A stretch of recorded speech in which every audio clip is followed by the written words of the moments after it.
આપણો હાથ ભાંગી ગયો છે. આપણે ડૉક્ટર પાસે જઈએ પણ ત્યાં જઈને એવો દેખાવ કરીએ કે જાણે કંઈ થયું જ નથી. બધું એકદમ નોર્મલ છે, રાઈટ? હા, બધું બરાબર છે એવું બતાવીએ. આ વાત સાંભળવામાં કેટલી હાસ્યાસ્પદ લાગે ને. એકદમ. પણ સાચું કહું તો આધ્યાત્મિક સ્તરે આપણે રોજ આવું જ કંઈક કરીએ છીએ. બરાબર.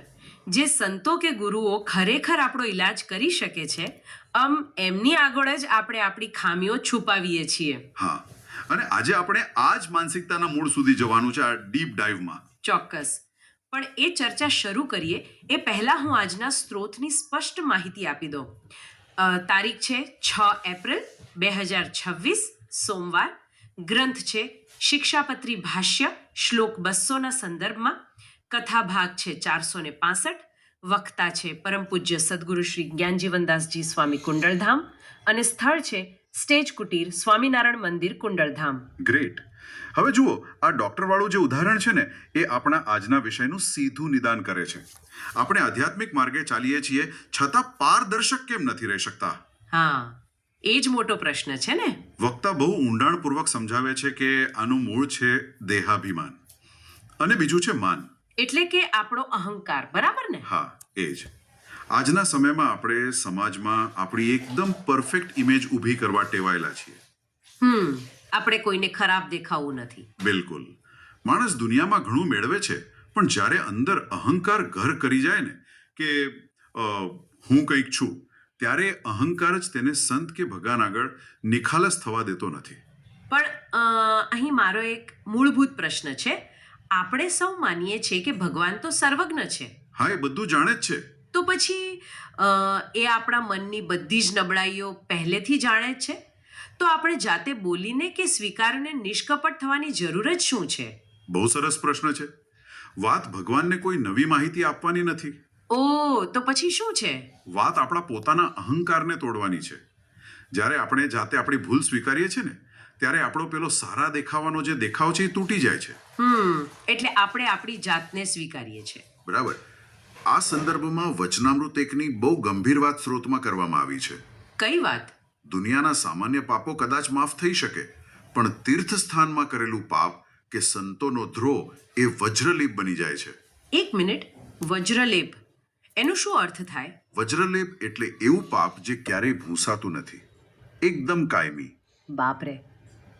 પણ સંતોનો દ્રોહ એટલે શું આપણે કોઈ હિંસા કે મોટા અપરાધની વાત કરી રહ્યા છે? ના, એવું નથી. આ બહુ સૂક્ષ્મ અને માનસિક બાબત છે. એટલે કેવી રીતે? જો જ્યારે કોઈ સંત કે ગુરુ આપણા જ ભલા માટે આપણી કોઈ ભૂલ કે નબળાઈ બતાવે અને આપણે તે સ્વીકારવાને બદલે તેમના પ્રત્યે જ અભાવ લઈએ. એટલે કે આપણે એમના પર ગુસ્સે થઈ જઈએ? હા, આપણે એવું વિચારીએ કે બધાની વચ્ચે મારું અપમાન કેમ કર્યું. આ રીતે ડિફેન્સિવ થઈ જવું, બચાવ મુદ્રામાં આવી જવું અને સંતનો અભાવ લેવો એ સત્સંગનું સૌથી મોટું પાપ ગણાવ્યું છે. હવે પેલી ડોક્ટરવાળી વાત અહીં બરાબર સમજાય છે મને. સાચી વાત છે. બરાબર. એવું જ. ડોક્ટર તો રોગ મટાડવા માંગે છે, પણ આપણો અહંકાર આપણને રોગ સ્વીકારવા જ નથી દેતો. એક્ઝેક્ટલી.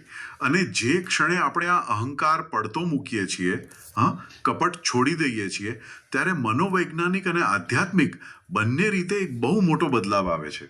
અચ્છા, કેવો બદલાવ? ગઢડા પ્રથમ 30ના વચનામૃતનો હવાલો આપીને સ્ત્રોતમાં જણાવ્યું છે કે નિષ્કપટ થવાથી મલિન ઘાટનો નાશ થાય છે. મલિન ઘાટનો નાશ? આ પ્રક્રિયા ખરેખર કેવી રીતે કામ કરે છે? હું સમજાવું. એટલે માત્ર નિખાલસ થવાથી મનના ખરાબ વિચારો જાતે જ કેવી રીતે નાશ પામે? એનું મનોવિજ્ઞાન એવું છે કે જ્યારે આપણે કંઈક છુપાવીએ છીએ ને, ત્યારે તે પરફેક્ટ ઇમેજ જાળવી રાખવા પાછળ આપણી ઘણી માનસિક ઉર્જા વપરાય છે. હા, સતત એક્ટિંગ કરવી પડે. બિલકુલ. અંદર એક સતત ડર રહે છે જે ખરાબ વિચારો અને વિકારોને પોષણ આપે છે. પણ જેવું આપણે કપટ છોડી દઈએ છીએ એટલે મન પરથી એ બનાવટી આવરણ હટી જાય છે. વાહ, આ તો બહુ ડીપ વાત છે. હા, અને પેલા ખરાબ વિચારોને જીવતા રહેવા માટે જે ઉર્જા જોઈતી હતી ને, તે મળતી બંધ થઈ જાય છે. અને પછી એ વિકારો જાતે જ સુકાઈને નાશ પામે છે. સાવ સાચી વાત. જાણે કે કોઈ અંધારા ને બંધ રૂમમાં અચાનક બારી ખોલીને સૂર્યપ્રકાશ આવવા દીધો હોય, બધી જ ગૂંગળામણ દૂર થઈ જાય. બહુ સરસ ઉદાહરણ આપ્યું. અને આ પ્રામાણિકતાનું અંતિમ પરિણામ એ આવે છે કે ભગવાનનો તત્કાલ રાજીપો પ્રાપ્ત થાય છે. તત્કાલ રાજીપો એટલે તરત જ. હા, શ્રોતમાં સ્પષ્ટ કર્યું છે કે કોઈ વ્યક્તિ ભલે કરોડો સાધનો જપ કે તપ કરે, પણ જો તેનામાં કપટ હશે તો ભગવાન ક્યારેય રાજી નહીં થાય. ઓકે, એટલે માત્ર દેખાડો કામ નહીં લાગે. ના, પરંતુ કોઈ સાધન ન હોય અને માત્ર એકવાર વ્યક્તિ નિષ્કપટ બનીને પોતાની ખામીઓ સ્વીકારી લે તો ભગવાન તેના પર તરત જ પ્રસન્ન થાય છે. આ પારદર્શિતા જ સૌથી મોટી સાધના છે. અદ્ભુત. આ ચર્ચા પરથી એટલું તો સ્પષ્ટ છે કે આધ્યાત્મિક પ્રગતિ માટેનો સૌથી ટૂંકો રસ્તો કોઈ મોટા કર્તવ્યોમાં નહીં પણ સંપૂર્ણ નિખાલસતામાં છુપાયેલો છે.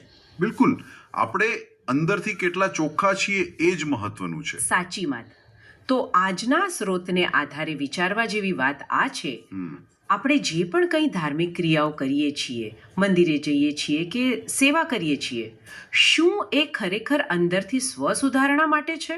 બહુ મોટો પ્રશ્ન છે આ. કે પછી સમાજની નજરમાં એક સારી વ્યક્તિ તરીકે પ્રસ્થાપિત થવાના માત્ર એક પ્રયાસ રૂપે છે? આપણે સૌએ આ વિચારવા જેવું છે. ચોક્કસ.